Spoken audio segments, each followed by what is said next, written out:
যুগান্তর পত্রিকার একটা খবরের শিরোনামের প্রতি দৃষ্টি আকর্ষণ করছি। রেগে গিয়ে হেলমেট ফেলে দিলেন শাহজাহান খান।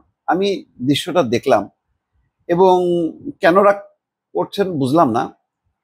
আমার যেটা মনে হয়েছে, শুধু শাহজাহান খান না, আরো কয়েকজনের, মানে পুলিশ অদ্ভুতভাবে বারবার হেলমেটটা সেট করার চেষ্টা করতেছে, পড়ে যাচ্ছে।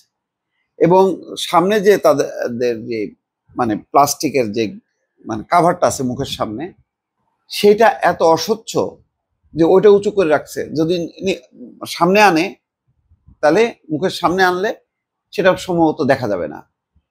আমার কাছে প্রশ্ন, এই যে সব ভিআইপি, এরা ভিআইপি বলবো কেন, ভিভিআইপি, তারা এত তাদের দেশের জন্য অবদান, এই আওয়ামী লীগের, তারা এমনি তাদেরকে কষ্ট দেওয়া হচ্ছে, তাদের মানে হাতে হাত কড়া পরানো হচ্ছে, তার মধ্যে হেলমেটটা কি ভালো হইতে পারতো না? অন্তত ভালো হেলমেট কেনার কি পয়সা নেই?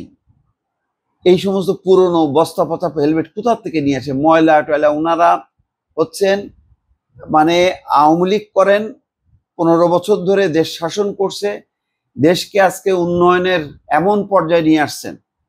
তো তারা কি একটা ভালো হেলমেট পাবে না?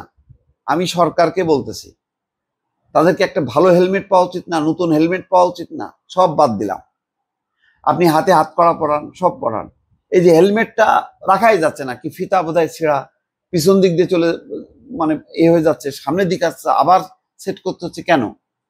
হেলমেট অত্যন্ত জরুরি তাদের জন্য। কেননা কে পচা ডিম মারে, কে ইট পাটকেল নিক্ষেপ করে, তাহলে তো মাথায় আসবে। তাহলে নতুন হেলমেট দরকার, সামনে গ্লাস দরকার, সেটা আবার দেখতে হবে। তো না দেখলে তারা চলবে কিভাবে? আমার মনে হয় যে এটা সরকার অত্যন্ত অন্যায় কাজ করতেছে। আমি এটা বলবো যে অন্তত সরকার, যদিও বাজেট তার এখন খুব কড়াকড়ি করছে, কোনোভাবে খরচ করতে চাচ্ছে না, কিন্তু দয়া করে কিছু হেলমেট কেনেন, অন্তত 100 নতুন হেলমেট করেন, এটা আলাদাভাবে রেখে দেন, যাতে এটা ওনাদের জন্য বরাদ্দ থাকবে। এবং সেখানে আপনি ক্যাটাগরি করতে পারেন। এখানে তো ধরেন কেউ আছে মন্ত্রী, কেউ আছে অনেক দিনের 5বারের এমপি, কেউ আছে নতুন। তো ক্যাটাগরি অনুযায়ী সেখানে করে দিতে পারেন। সবচেয়ে ভালো মানের যেগুলি, সেগুলি মানে একেবারে ভিভিআইপি, মনে করেন সালমান এফ রহমান, শাহজাহান খান, যারা বাংলাদেশের সড়ক পরিবহন উন্নয়নে ব্যাপক ভূমিকা রাখছে, তাদের জন্য একটা আলাদা ক্রাইটেরিয়া করেন। এইভাবে ABC মানে ক্যাটাগরি করেন। অন্তত এইটা করে ওনারা যাতে রাগ না করেন, ওনারা যাতে সুন্দর মতন হেলমেট পরে আসতে পারেন, তাদের নিরাপত্তা নিশ্চিত হয়। আমার মনে হয় এটা করা উচিত। আজকে দেখেন কতজনকে আনা হয়েছে: শাহজাহান খান, কামরুল, অবসরপ্রাপ্ত ফারুক খান, আব্দুর রাজ্জাক, রাশেদ খান মেনন, হাসিনুল কিনু, কামাল আহমেদ মজুমদার, গাজী গোলাম দস্তগীর। এমনিতেই তো কোর্টটা তো একেবারে উদ্ভাসিত হয়েছে যে এতগুলো ভিআইপি সবাই একযোগে দেখতে পাচ্ছে, পুলিশ সদস্যরা দেখতেছে, সবাই, জনগণও দেখতেছে, বিচারকও দেখতেছে। তো এইরকম ভিআইপিদেরকে যদি এরকম নোংরা, ময়লা, ভাঙা চোরা হেলমেট পরান, যেগুলি মাথার উপরে রাখলে পড়ে যাবে, এটা কি ঠিক হচ্ছে?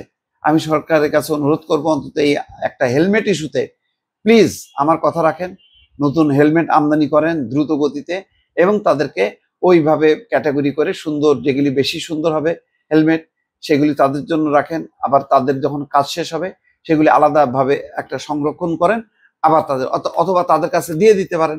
তারা যখন কি কারাগার থেকে বেরোবে তখন হেলমেট সাথে করে নিয়ে আসলো, বা ওখান থেকেই একেবারে সজ্জা পরিপাটি হয়ে মাথায় হেলমেট পরে এ করলো। হেলমেট তো কোনো না, আমরা তো দেখলাম তো বিগত সময় আন্দোলন দমনের সময় হেলমেট লিগ বলা হতো।